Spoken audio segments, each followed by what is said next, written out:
आप सभी को टीचर्स डे की हार्दिक बधाइयाँ। और ये मैं इतने उत्साह से इसलिए बोल रहा हूँ क्योंकि टीचर्स का, हमारे गुरुओं का हमारी ज़िंदगी में बहुत इंपॉर्टेंट रोल होता है। आज हम जो कुछ भी हैं उसका एक बहुत बड़ा श्रेय, बहुत बड़ा क्रेडिट हमारे उन सारे गुरुओं को, उन टीचर्स को जाता है जिनके वो सारे गुरु मंत्र कहीं ना कहीं आज भी हमें हेल्प करते हैं अपनी ज़िंदगी में आगे बढ़ने के लिए और कुछ ना कुछ बराबर हासिल करने के लिए। आज का वीडियो डेडिकेटेड है टीचर्स को ही और उन गुरु मंत्रों को जिनको सीख के हम अपने इन्वेस्टमेंट्स को भी प्लान करते हैं, या कैसे हम उन गुरु मंत्रों को अपने इन्वेस्टमेंट और फाइनेंशियल प्लानिंग की जर्नी पे इस्तेमाल कर सकते हैं या रिलेट कर सकते हैं। नमस्कार दोस्तों, मेरा नाम है अमित मंडराल और मैं स्वागत करता हूं आपके अपने चैनल मनी मंडराल पे।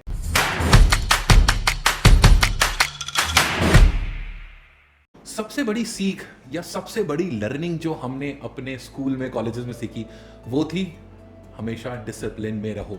वो भले ही हमारी यूनिफॉर्म्स हो, टाइम पे स्कूल पहुंचना हो, कई सारे सब्जेक्ट्स में पढ़ाई लिखाई, ये वो होमवर्क करना समय से, ये बड़ा इंपॉर्टेंट होता था। और कहीं ना कहीं अगर आप एक सक्सेसफुल इन्वेस्टर बनना चाहते हैं, एक बेहतरीन फाइनेंशियल प्लानिंग करना चाहते हैं, तो discipline plays a very important role है, बहुत ज़रूरी है।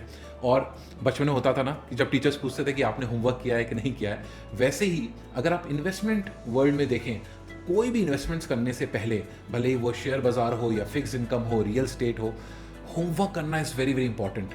तो रिसर्च करना, उस प्रोडक्ट को समझना, या कहाँ पे आप निवेश करने जा रहे हैं, इन्वेस्ट करने जा रहे हैं अपना हार्ड एंड मनी, इस चीज़ को समझना बहुत ज़रूरी है। तो ये बिल्कुल उतना ही ज़रूरी है जितना बचपन में होमवर्क करना होता था।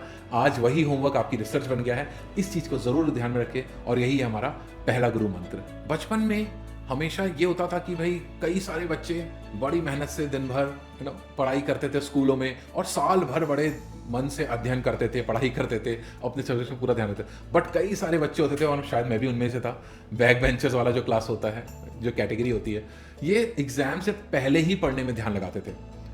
अगर मैं इसी को इन्वेस्टमेंट वर्ल्ड से आपकी फाइनेंशियल प्लानिंग की दुनिया में रिलेट करूं, तो ये बड़ा ही अनसूटेबल है पैसा बनाने के लिए या अच्छा इन्वेस्टमेंट करने के लिए। जैसे हम बात करते हैं कि लॉन्ग टर्म इन्वेस्टमेंट्स या लॉन्ग टर्म प्लानिंग, या जितनी जल्दी आप स्टार्ट करो उतना आपको कंपाउंडिंग में हेल्प होता है। कि अगर आप जितना जल्दी स्टार्ट करेंगे, आप एक अर्ली इन्वेस्टर हैं, तो लॉन्ग टर्म में आप उतनी ज़्यादा वेल्थ क्रिएट कर पाएंगे। ये वैसे ही सब कुछ काफ़ी सिमिलर है उस चीज़ से कि जितना आप साल में शुरुआत में पढ़ना स्टार्ट करेंगे, उतने ही अच्छे मार्क्स आप ला सकेंगे, उतना ही अच्छा आप इसमें अपने सब्जेक्ट्स में फेयर करेंगे। तो ये हमारा दूसरा गुरु मंत्र। और कहीं ना कहीं आज भी वो बात टीचर्स की याद आती है कि समय से पढ़ लो, साल भर पढ़ लो, अच्छे नंबर आएंगे। वैसे ही अगर इन्वेस्टमेंट के तौर पे करो और शुरुआत से ही आप इन्वेस्ट करें, SIPs कर लें, या जो भी आप निवेश करते हैं, तो लॉन्ग टर्म में आपको वाकई में बहुत फायदा होगा। और यही है हमारा दूसरा गुरु मंत्र। बचपन में हमेशा गोल्स की बात हुई, कुछ अचीव करने की बात हुई। वो भले ही कई बच्चे डॉक्टर बनना चाहते थे, कई इंजीनियर, कोई पायलट बनना चाहता था, कोई आर्म फोर्सेस में जाना चाहता था। सबके पास कहीं ना कहीं गोल था। और ये बहुत ज़रूरी होता था कि जब आपको एक गोल अपना मालूम है कि आपको क्या अचीव करना है, उसके हिसाब से आप सब्जेक्ट्स पिक कर सकते थे, उसके हिसाब से आप तैयारी कर सकते थे। और जो भी बच्चों के पास जितना क्लियर कट गोल उनके दिमाग में था, वो अगर आप देखेंगे अपने पीयर ग्रुप में, अपने दोस्तों में, अपने स्कूल सर्कल में, वो काफ़ी हद तक वो अचीव कर पाए। यही बहुत सिमिलर होता है हमारे फाइनेंशियल प्लानिंग में। जब आपके गोल्स आपको क्लियर हैं कि आपको कितने समय में कितना पैसा इकट्ठा करना है, वो भले ही आपकी रिटायरमेंट प्लानिंग के लिए हो, या बड़ा घर लेने के लिए हो, या बच्चों की पढ़ाइयाँ, शादियाँ, कुछ भी हो, अगर एक क्लैरिटी आपकी बहुत अच्छी है, तो आप उस गोल को अचीव करने का चांसेस या प्रोबेबिलिटी बहुत ज़्यादा बढ़ जाती है। क्योंकि आप इन्वेस्टमेंट्स ही जो पिक करते हैं, या जो भी इन्वेस्टमेंट्स प्रोडक्ट पिक करते हैं, जहाँ पे भी पैसा लगाते हैं, कहीं ना कहीं बैक ऑफ द माइंड आपको मालूम होता है कि आप किस लिए जमा कर रहे हैं। तो ये गुरु मंत्र भी बहुत इंपॉर्टेंट है। ये यही बताता है कि कुछ भी रैंडम इन्वेस्टमेंट्स मत करिए, वही इन्वेस्टमेंट्स करिए जो आपको आपके गोल्स अचीव करने में आपकी हेल्प करें। ध्यान में रखिए, यह है हमारा बहुत इंपॉर्टेंट गुरु मंत्र। चौथा गुरु मंत्र है हमारा सही टूल चूज करने का। भाई बचपन में बहुत सारी, हालांकि सब्जेक्ट बहुत सारे होते थे, पर एक मैथ्स में एक खासा एक सब्जेक्ट होता था, एक खासा एक पढ़ाई होती थी जिसको हम कहते थे ज्योमेट्री। अब ज्योमेट्री में क्या होता था कि एक ज्योमेट्री बॉक्स आता था, हम सबको ही याद है, और उसमें कई तरह के अलग अलग प्रकार के उसमें टूल्स होते थे। एक बहुत इंपॉर्टेंट टूल होता था कंपास, क्योंकि जब भी कभी पाई चार्ट बनाने जैसा कुछ होता था, या आपको एक गोला खींचना है, तो कंपास बड़ा ही हेल्प आता था। कोई बच्चा अगर अपना ज्योमेट्री बॉक्स भूल जाता था किसी दिन, और टेस्ट के दिन, तो उस गोले का आकार आप समझ सकते हो ना कैसा बनता था, टेढ़ा मेढ़ा। वो कई बच्चों का तो अलग ही ओवल शेप बन जाता था। ये हमें क्या दर्शाता है कि आपको कुछ भी करने के लिए एक सही टूल की ज़रूरत है ना।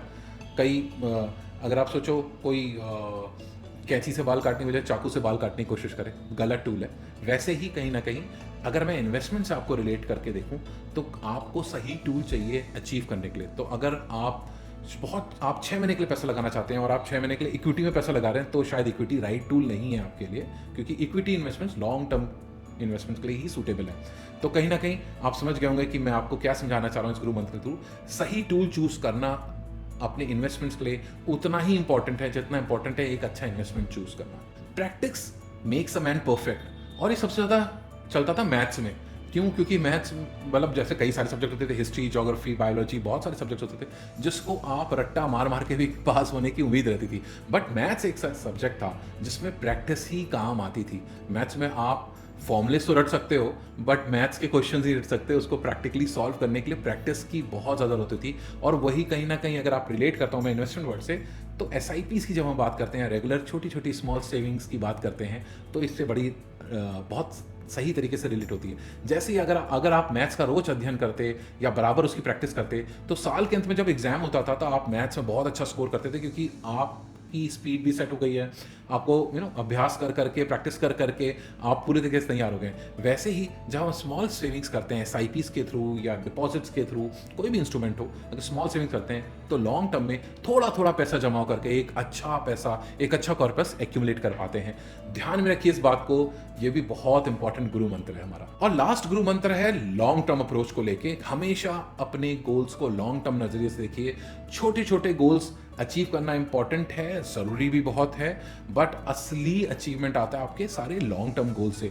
अंत में क्या रहा वो बड़ा इंपॉर्टेंट है। जैसे कि किसी ओवर में, किसी क्रिकेट मैच में किसी ओवर में बहुत ज़्यादा रन पड़ गए, है ना, बहुत अच्छा विकेट भी ले लिया, बट आखिरी में जाके अगर टीम हार जाए तो वो ओवर में स्कोर करना खराब हो जाता है। वैसे ही अगर स्कूल के दिनों की बात करूँ, कॉलेज के दिनों की बात करूँ, किसी टेस्ट में अच्छे नंबर ले आए या हाफ ईयरली एग्जाम्स में अच्छे नंबर ले आए, बट अगर फाइनल्स में एग्जाम्स में आके अच्छे नंबर नहीं आए तो सारी मेहनत साल भर की खराब हो जाती थी। ये काफ़ी हद तक सिमिलर है आपके इन्वेस्टमेंट वर्ल्ड से भी, जहाँ पे अगर 6 महीने में कोई स्टॉक खरीद के आपने बड़ा बढ़िया रिटर्न बना लिया, या क्रिप्टोज में इन्वेस्ट करके 3-4-6 महीने बहुत अच्छा पैसा बना लिया, बट अगर आपने लॉन्ग टर्म सस्टेनेबल तरीके से वेल्थ क्रिएशन नहीं किया, अगर आप हर साल कुछ ना कुछ रिटर्न नहीं बना रहे हो लॉन्ग टर्म, तो लॉन्ग टर्म एक अच्छा वेल्थ कॉर्पस जनरेट करना बहुत ज़्यादा मुश्किल होगा। और ये कहीं ना कहीं आपके जो लॉन्ग टर्म इंपॉर्टेंट गोल्स हैं, जैसे बच्चों की पढ़ाई, आपका अपना रिटायरमेंट या लोन खत्म करना है, उसको कहीं ना कहीं जाके डिस्टर्ब कर सकते हैं। तो ज़रूर ध्यान में रखिए, वेल्थ क्रिएशन हमेशा लॉन्ग टर्म अप्रोच के साथ करें, जहाँ पे आप सस्टेनेबल वेल्थ क्रिएशन कर पाएँ। और ये कहीं ना कहीं हमारे स्कूल के पुराने दिनों को भी याद दिलाता है, जहाँ पे फाइनल एग्जाम्स पास करना वॉज इंपॉर्टेंट, 10th का बोर्ड वॉज इंपॉर्टेंट, 12th का बोर्ड वॉज इंपॉर्टेंट। बीच में कुछ टेस्ट में ज़्यादा कम नंबर भी आ जाए तो उससे उतना फ़र्क नहीं पड़ता था। याद रखिए, यह भी हमारा है बहुत इंपॉर्टेंट गुरु मंत्र। तो दोस्तों, ये थे एक ब्रीफ तरीके में 6 टॉप गुरु मंत्र जो हमने आपके लिए निकाल के रखे अपने स्कूल के ज़मानों से, जो हम स्कूल या कॉलेजेस में पढ़ा करते थे, सीखा करते थे, या टीचर्स हमको बताया करते थे। और मैं धन्यवाद करना चाहता हूँ अब सारे टीचर्स का, उन सारे गुरुओं का, जिनों के वजह से आज मैं जो भी कर पा रहा हूँ उनके इन्हीं गुरु मंत्रों की वजह से कर पा रहा हूँ। कहीं ना कहीं सारे गुरु मंत्र लाइफ के किसी न किसी हिस्से में हमें ज़रूर सिखाते हैं, सपोर्ट करते हैं। तो I am very very truly indebted to all my teachers and gurus, जिनकी वजह से आज जो भी हैं उन्हीं की वजह से हैं। और आई होप आपको वीडियो पसंद आया होगा, आप समझ पाए होंगे या रिलेट कर पाएंगे सारे एग्जाम्पल्स को, इन सारे मंत्रों को। आगे ऐसे वीडियोस देखने के लिए चैनल को सब्सक्राइब किया तो सब्सक्राइब कर दें, और लाइक और कमेंट्स करके बताएं कि आपको ये वीडियो कैसा लगा। Thanks for watching, have a good day, जय हिंद।